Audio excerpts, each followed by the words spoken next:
In this lesson, we will clean up some of the items that were left in this exam objective here, which is customizing options and views.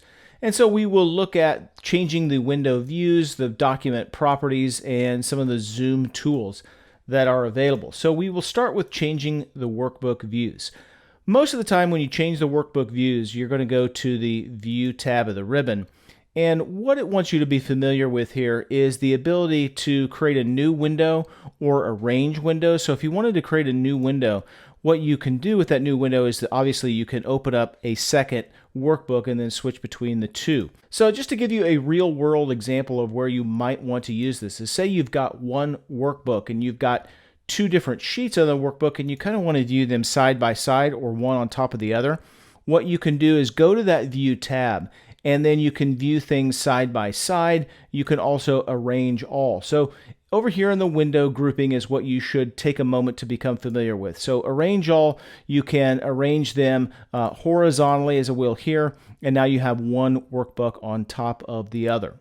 So now to switch between workbooks, obviously you would just click on an active cell in either the top or the bottom, and notice that the indicator of what is the active workbook is very subtle. It's actually just a slight darkening of the title bar area here, the name of the workbook. So this is a little bit lighter and it's not the active workbook. This one is down here. Now when you're done, you just need to close whichever view of the workbook you don't want to work with at the time. So I've done that here, and we're ready to show some of the other items as we look at the zoom tools and change our workbook views.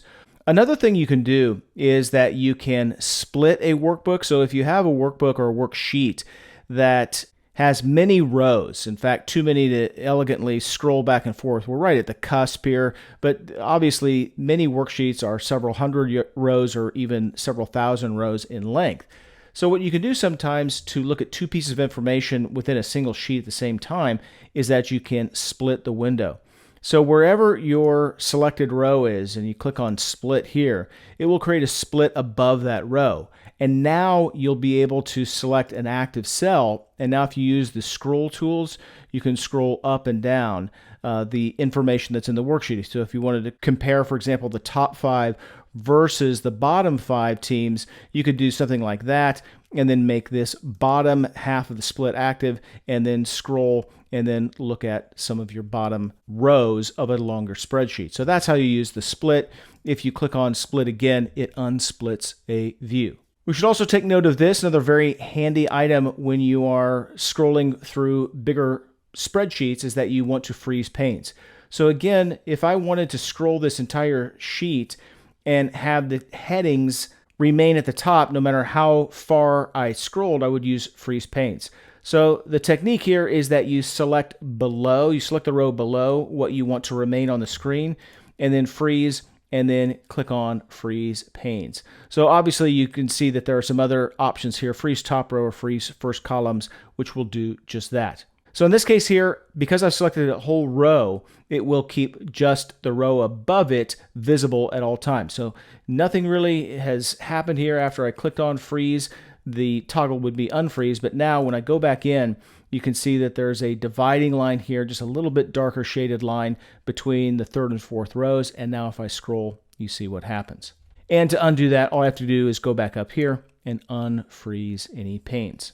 Now, speaking of scrolling, sometimes you'll have spreadsheets with some information that to get to the top and bottom, you'll have to scroll maybe just a little bit like I am right here, depending on the screen resolution. Obviously, you can zoom in and out. You can click on the zoom and select a specific magnification. You can use the zoom slider that is in your status bar area here. But another thing that is very handy is this one here. You can select a range. So I'll click here A1, and then I'll go down to the bottom right-hand side of my worksheet here, hold down the Shift key and click again to select a range, and now zoom to selection. So that's a great way to display whatever your selection is. And can also be a great way to show information that is in a spreadsheet that's just a little bit too big and you find yourself having to make small little scrolls frequently. Now, before we go to this last item here, changing workbook properties, I want to point out the workbook views. And this is something that we'll get into more detail when we talk about printing our workbooks. So here's the last one, change the workbook properties. And in fact, as a bonus for this lesson, I'll even correct the spelling for properties. So in terms of changing the workbook properties, all you really have to know about is this right here. Go to the Backstage view, and then over on the right-hand side of the info section, go to properties.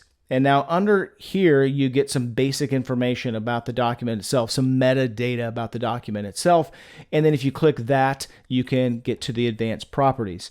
So in terms of the MOS exam, I would bet that you are going to be asked to add some metadata, such as a company name, maybe some keywords, and you get the idea.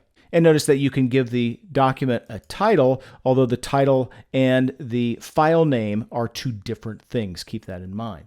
So that's what you need to be familiar with. This is just informational information. The summary is where you can go in and add additional information, additional metadata. So if the test asks you anything, it'll probably ask you something from this tab of the properties dialog box.